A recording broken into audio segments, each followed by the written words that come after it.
Welcome to another episode of Hospitality Insider on Koni TV. I'm Koni Kim, and today we are honored to have Roger Bloss, founder, president, and CEO of Vantage Hospitality Group. Roger has been awarded as Innovator of the Year by Lodging Magazine for many times. Roger, thank you so much for being here today with us. It's my pleasure. Yeah, thank you for having me.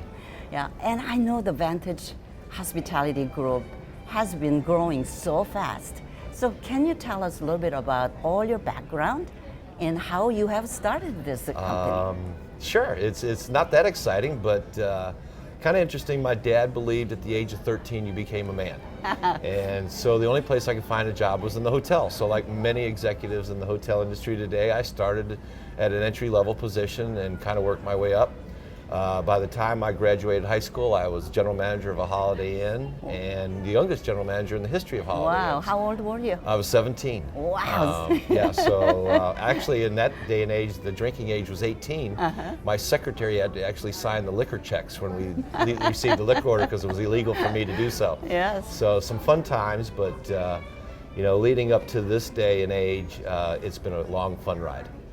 So you're born with a hotel business in your brain, in your routine. Yes, very much. So that's great. It's the only job I've ever held. Yeah, so that's a value inns, right? We have America's Best Value Inns. Yeah. We have Value Inn Worldwide, which we use internationally and primarily in Southeast Asia. And also globally, we have the Lexington Hotel Collection. So Lexington is fairly new, right? Yes, we launched Lexington in the worst possible time during the downturn.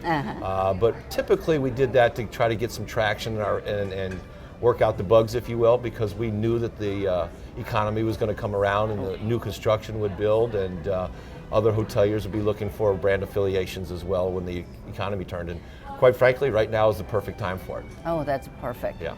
So what is different between your Lexington collection as compared to your America's Value Inn? Well, America's Best Value Inns are typically 1 and 2 diamond, limited service economy, limited service brand. And then Lexington covers our 3, 4, and 5 diamond range, typically 3 and 4 in the United States and upwards of 5 diamonds in Korea and Southeast Asia. So you're already globally then? Yes, we'll go into, we're currently looking at India, we're looking at South America, and we're already a little bit into Mexico, and of course Canada is part of North America. Right, and then I also know that you have a huge brand in recognition in China. Yes, we started with China's Best Value Inns, and we've learned that over the time that it doesn't resonate as well as Value Inn, so we've converted all of our hotels to Value Inn Worldwide, and it works in all countries at that time. Okay. So we have China's Best Value Inns, America's Best Value Inns, and Value Inn Worldwide. So where do you think that passion coming from? You keep growing so fast. Our model is very unique. Although we are typically compared to a franchisor, we operate under a membership philosophy where we really put our members first, and we have a slogan that we put our members in business for themselves and not by themselves. So we allow them to have a lot of latitude in their local markets on how they run their business. And then something that's really unique to any industry, and particularly the hotel industry, we vote on everything we do. Our members have a voice and a vote. And before I implement any procedures, policies, amenities, or anything of that nature, the members vote on it, and it takes 66% of the participating members to pass or fail any initiative. And what's really unique about it is they even vote on the fee structure that they pay us. Oh, really? So when was the last time you had a customer that let its customers tell their price point to you? Yes, yes. So it's pretty unique, and it's create quite a culture and quite a area where people really embrace what they do as a part of the brand and as an entrepreneur in their own hotels. So that is a really different philosophy than all the brands that you have. Yes. And so how did you come up with that? Well, I've been a career hotelier most of my life, so I worked for all the big franchise companies, and I listened to all the owners every single day in my job. And, one day I just said, these legacy brands are taking a huge cut of the pie out of these hoteliers, and the margins keep getting squeezed and squeezed. And at the same time, technology was coming into the world, Yes. and it was going to be a game changer. Yes. So typically in the old days, you had to have 200, 250 hotels to what they call critical mass. That's right. To have enough recognition, marketing power, and things of that nature. But with the internet, we didn't really need that anymore. So I felt it was time to give the owners back something that they could really embrace and be a part of and have a say in the direction. Right. And also a more affordable system where they could bring more money to their bottom line. Because let's face it, it's a 7-figure investment easily, and many times an 8-figure investment.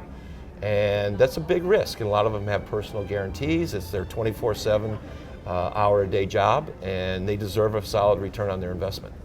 So now that you are just a 100% franchise company? About 98%. Okay. Okay, but yes, primarily we are a franchise company, but we did start as an ownership group, and we also manage hotels. Right. And uniquely enough, we have our own brokerage firm, our own ad agency, yes, our own insurance agency.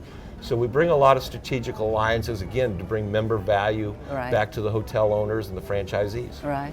So you call them members? We call them than members. We franchisees. don't utilize the term franchise because we believe franchise mandates. Right. We believe membership is part of an organization and a union. Okay, so that's a really unique, solid philosophy that you Yes. have created into that.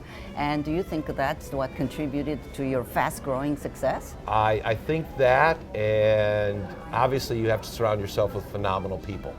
And by doing so, we've created a culture where our hoteliers are our customers. The person that puts the feet in the sheets, we believe that customer belongs to the hotel.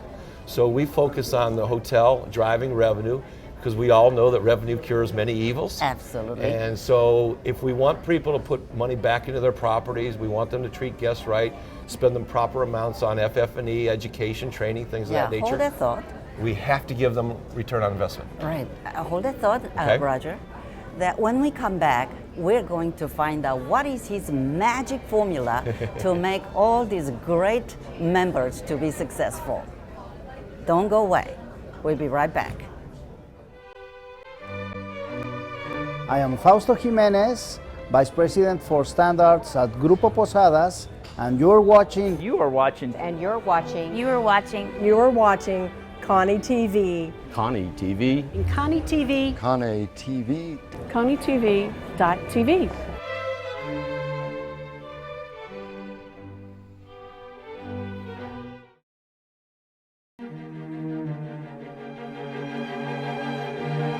Welcome back to Hospitality Insider with Roger Bloss, founder, president, and CEO of Vantage Hospitality Group. Roger, thank you so much for sharing that. So you are the 8th largest global hospitality company, and it's a very short period of time. And there is some magic formula. What is it that you become so successful in a short period of time? Actually, as the 8th largest hotel company in the world, we've had a tremendous growth spurt. We started branding in 1999. For 8 consecutive years, Inc. magazine puts out the top 500, 5,000 fastest growing companies in America. And we've now achieved that 8 consecutive years in a row. And it's not something, I didn't create penicillin, I didn't put a man on the moon. What I really did was I looked at what the hotel owners really needed and wanted, and made it sure that we did it with the best attitude and the best service that we could, and put it at a price point where it really made sense for the owner and gave them a great return on investment. But one thing that we do is so unique is we have, and we even trademarked it, is called a voice and a vote. Okay. Everything we do, regardless whether it's amenities, it's standards, it's direction of the company, we take it to the membership in an open forum, and they actually vote on it. And they have a chance to openly discuss it. And one of the unique things that we do that we've researched all over the globe that we've never been able to find in any industry, let alone the hotel industry, is we actually even let the members vote on what they're going to pay us in terms of their fees. Yes. So we believe that says a lot. It speaks in volumes, obviously, that we're willing to say, hey, tell us what we're worth. And so if we want to put out television commercials or radio or any kind of marketing initiatives or any kind of initiatives whatsoever, the money comes from them. So they have to have buy-in in it. Yes. And by opening it up to dialogue Right. and open discussion and letting them see where the money's being spent, they're much more apt to buy into it and engage it. And engaging it means taking it back to the 1,100 properties Exactly, globally, which yeah. is key to the consumer. So 1,103 properties. Yes, Yes. yes. Unless something happened And this morning still that I'm growing, unaware of. still Yes. growing, yes. Yeah, prior to the lowest point of the recession, we were opening a hotel every 36 hours. So now that, even though they vote, do you have like a standard in how the brand has to maintain their levels? Oh, absolutely. Yeah. Absolutely. We started off utilizing AAA standards. Okay. Again, easily recognized by both the hoteliers and the consumers.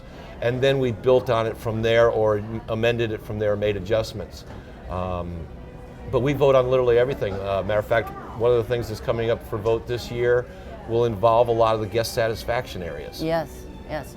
So if I am interested in coming in, become one of your franchises, can you sort of take me into levels of what this process I have to go through? Yeah, it's quite simple. Well, the first thing that we do is, if there's any interest at all, I do a live webcast every Wednesday Okay. with some of our support team, and they can come on anonymously, or they can announce who they are, and they can. So we give about an hour webcast presentation, then open it up for questions and answers. So that's really the first step, is to let them get engaged without a salesperson in front of them or having any kind of pressure whatsoever. So we do that, and then the next step is they obviously file an application, and then we go out to the property, and we not only look for the physical amenities of the property, but who operates the property. Exactly. What are their philosophies? Because if their philosophies are for us to wave a magic wand and then be successful, that's not what branding Yes. is about. If they're looking for us to come in and tell them how to run their business day to day, we provide them educational arms, but we're not the management company. Although we can provide those services, okay. it's more about the engagement with the ownership and what their philosophies are. And hopefully there's a match there so that we're all doing the same thing, and that's taking care of our guests. So describe one of your biggest success stories that have some incident you feel really good about that great success. I think that first off, ink defines our success. Yes. When you're competing against every industry Yes. in North America and you end up in that list, that defines your success. But at the end of the day, our real success comes from our members' involvement. We have a board that is voted on by the other hoteliers. They serve on this board. They receive no compensation whatsoever. They do it for the love of the industry and the love of their brand and the love for their hotels and families. So what most people tell me about it is they feel that they're part of a family. They're not part of a big corporate conglomerate. We don't have white ivory towers. Every member has my direct phone number. Every guest in every one of our directories has a direct line to my office. So I think it's about engagement. I think it's about a team mentality, and we have a philosophy to put you in business for yourself, not by yourself. Yeah, that is really intriguing. For yourself, but not by Right. yourself, right? So with that in engaging so many years and then having this success, what is your biggest challenge? It's always the weakest link. There's Yes. always that, that That's one right. bad apple in the barrel. That's always what we strive for. And in today's world with social media, in the old days you could write an apology letter. Oh, yeah. Today you have 17 seconds That's to, right. to respond to a guest That's before it right. becomes a major issue. That's right. So not only are you dealing one-on-one, you're dealing globally with That's millions of eyes on you every single day. Right. So it's that engagement to make them understand that technology has changed how the consumer perceives our product.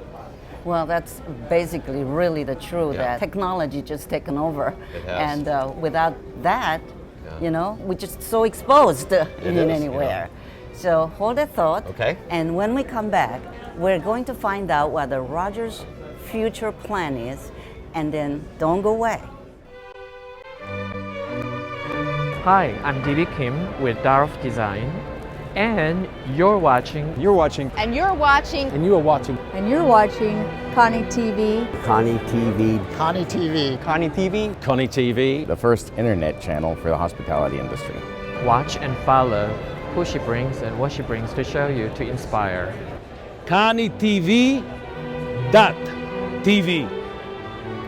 I love it.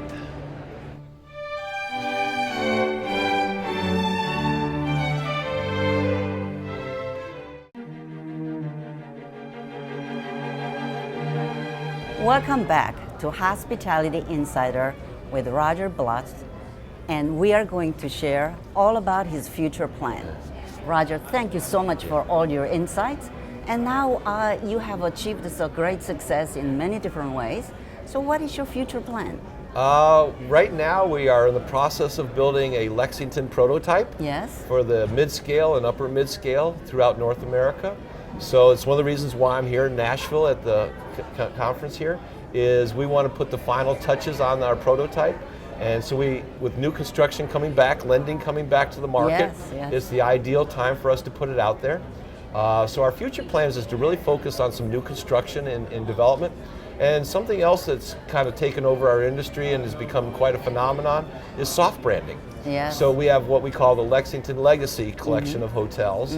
And this is where independent hoteliers can basically plug into our infrastructure, our resources, our global distribution systems, and have the backdrop of a brand without the facade of a brand. And they can have their independence, but yet have the global distribution that an 8th largest hotel company in the world can bring. So we plan on growing Lexington through conversions of iconic hotels, if you will. And of course, our new construction prototype.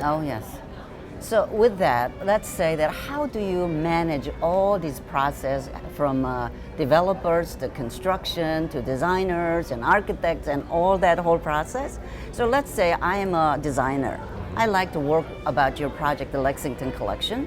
What do you advise to go by? Well, we have several ways to do that. We have a leadership group that has what we call preferred vendors that we work with. We have over 120 preferred vendors in our system now that offer best practice, best product, best pricing. And then for the prototype, we have a development team led by Brendan Moyle, and he's here at the conference as well, walking the trade show floor, looking at just those last 10% of finishing touches that we can put that wow factor in. Because one thing we want with the Lexington prototype is, with the millennials coming into play, going to be the largest spending generation of our lifetimes, we want to make sure that our product is ready for today and will resonate into the millennials as well. Yeah, they are the really largest spending and all the tech savvy. And because you and I are leaving them all our money. I know, isn't that something? That's really true. I mean, they're together, but they don't talk. They want to throw that, so that's good. So, but at the end of the day, everybody's looking for ROI. Absolutely. And I saw some of your comparisons with all the other brands. And so I was just wondering, can you just share with us what is it that you do to guarantee their highest ROI? We have several trigger mechanisms put into play, but one we monitor, and I think the biggest factor for us is we're proactive. We don't wait for our customer, our hoteliers, to call us up and say, business isn't what I hoped it to be or whatever. We monitor the traffic, we look at it, and we have two divisions, what we call member care managers. And they're proactive, and they look at the reservations, they look at the inventory, they look at rates, look at everything that TripAdvisor.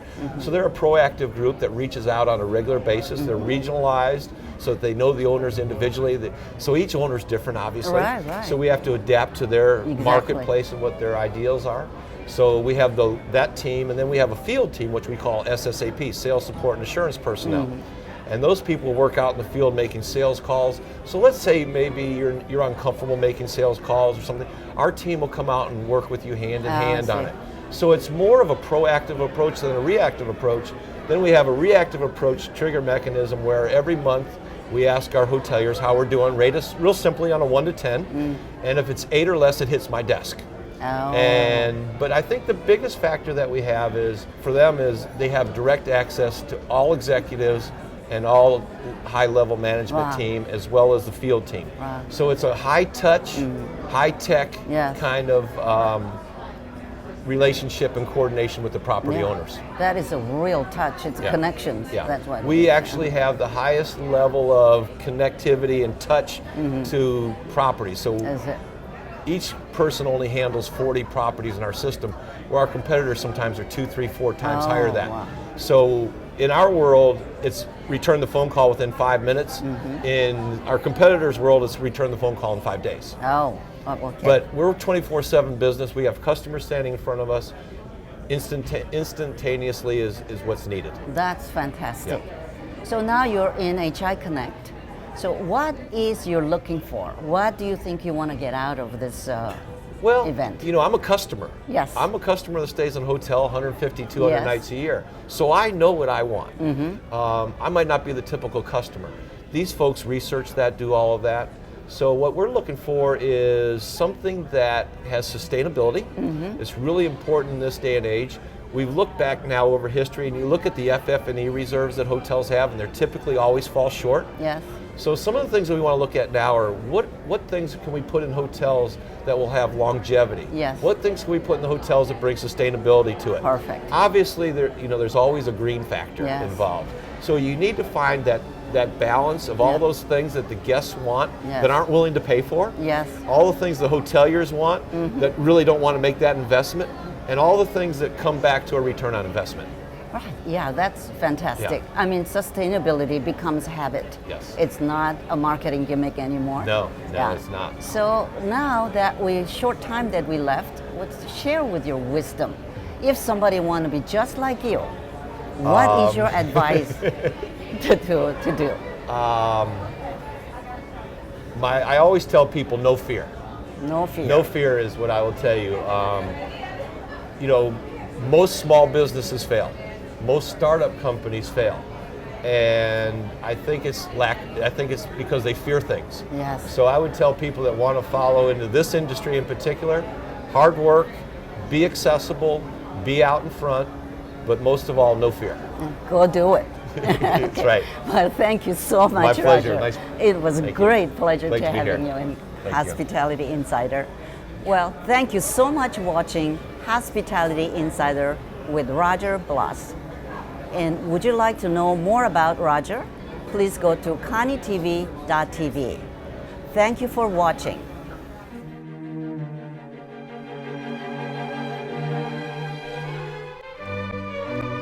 Hello, I'm Vanessa Cinders, Senior Vice President for Government Affairs at American Hotel and Lodging Association, and you're watching And you're watching. And you're watching And you're watching You're watching Koni TV. Koni TV. Koni TV. KoniTV.tv. Koni TV is the hospitality TV company, and we're very excited to be part of Koni TV.